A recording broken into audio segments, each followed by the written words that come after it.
How to turn on or turn off force enable note roll on the Samsung Galaxy S25, S25 Plus, Edge or Ultra.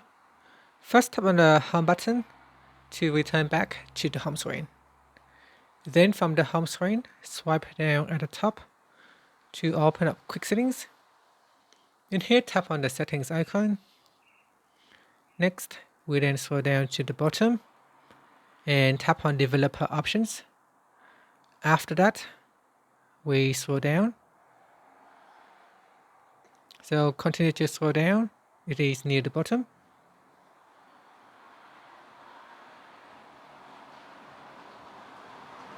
Okay, and from here, tap on force enable note roll. Tap on the toggle button to switch it on or turn it off. Here say enable note taking system integrations using the note roll. If the note roll is already enabled, this does nothing. First tap on the after that, tap on the home button to return back to the home screen.